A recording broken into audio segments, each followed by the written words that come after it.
Hello, my name is Mackenzie Davis, and my group developed a plant-based protein bar that is halal. First, we're going to start by talking about what is halal.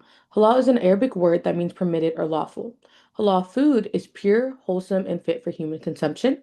It refers to the Islamic dietary standards established under Sharia, which is Islamic law. Next, we're going to talk about the certification process.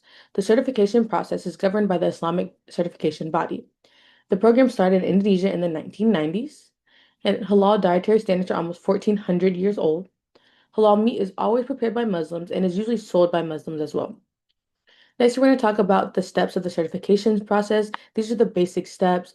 There is more that goes under each category.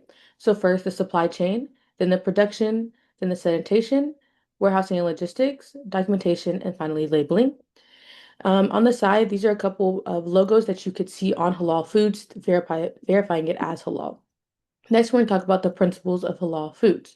One, all things created by God are permitted, with few exceptions that are specifically prohibited. Prohibited meaning haram. Two, to make food lawful or unlawful is the right of God alone. Three, prohibiting what is permitted and permitting what is prohibited is similar to claiming authority equal to God. Four, the basic reason for prohibition is to avoid impurity or harmfulness. Five, what is permitted is sufficient and what is prohibited is then superfluous. Six, if something is prohibited, anything made from it and extracted from it is also prohibited. Seven, it is unlawful to legalize God's prohibition and flimsy excuses. Eight, good intentions do not make the unlawful acceptable. Nine, doubtful things should be avoided. This is gray areas between haram and halal. 10, unlawful things are prohibited to everyone alike without any exception of race, sex, nobility, etc. 11, necessity dictates exception. Next, we're going to go over foods that are halal and ones that are haram. So starting with the halal foods, meat and poultry. Meat of only halal animals is allowed for Muslims. Next, milk and eggs from halal animals are halal. Fish and seafood. Fish and seafoods have more like restrictions to this. Among Muslims, different denominations have different regulations, so you might not see this the same in every denomination.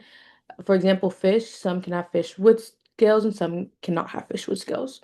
Next, plant and vegetable materials. Plants and vegetables are generally halal except for alcoholic drinks and intoxicants. Next, we're going to go over haram foods and other things. First, we're going to start with alcohol. Alcohol and other intoxicants are haram.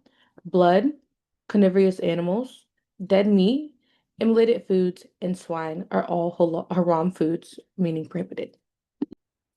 Hi, my name is Leigh Lopez Warren, and I have the product overview and ingredients slide. So again, our product is a halal plant-based protein bar. So the requirements for this is going to be 100% plant-based, no dairy, no alcohol, and preferably have like that halal certification logo. So, in the majority of all the protein bars, these are the list of ingredients that you can find in the bars. So, first thing is a plant protein blend. So, pea and brown rice protein. A brand for this that's good is Orgain. Almond butter. So, it has healthy fats, plant-based. An example of that is Barney butter. Natural sweetener. So, this is halal acceptable because it's vegan. So, stevia is a really good option. Rolled or oats, again, it has to be organic. Fiber, plant-based. Simply Natural is a good example. Flax seeds, omega-3s. Bob's Red Mill is a good brand. Dairy chocolate chips. A good brand of this is Pashka because it is dairy-free and vegan. And then lastly, vanilla extract. Simply Organic is a good brand because again, we have to have alcohol-free um, ingredients, and this helps with flavoring. So, an overall recipe to make these bars is you mix all the dry ingredients, then you add the wet ingredients to the dry ingredients and continue to mix it together. Then you place it in a pan, whatever size you prefer, and press it down evenly. And then you chill in the fridge for a couple minutes and then cut them into bars. My sources is at the end of the slideshow. And yeah. So you might be wondering, who is the target audience for our product? How is our halal plant-based protein bar consumed? The target audience for our product is very diverse. The production of a halal plant-based protein bar does allow for Muslim consumers to have a source of a protein supplement, protein in general, while adhering to their traditional faith-based consumption. However, Muslims are not the only target market for this protein bar. The audience can expand to those who are health conscious non-Muslims or have dietary restrictions, or are those seeking alternative ethical sources of food, which might extend to vegans and vegetarians. This protein bar is meant to be consumed as a snack or a meal replacement and is typically eaten straight from the packaging, making it a convenient food for many diverse audiences.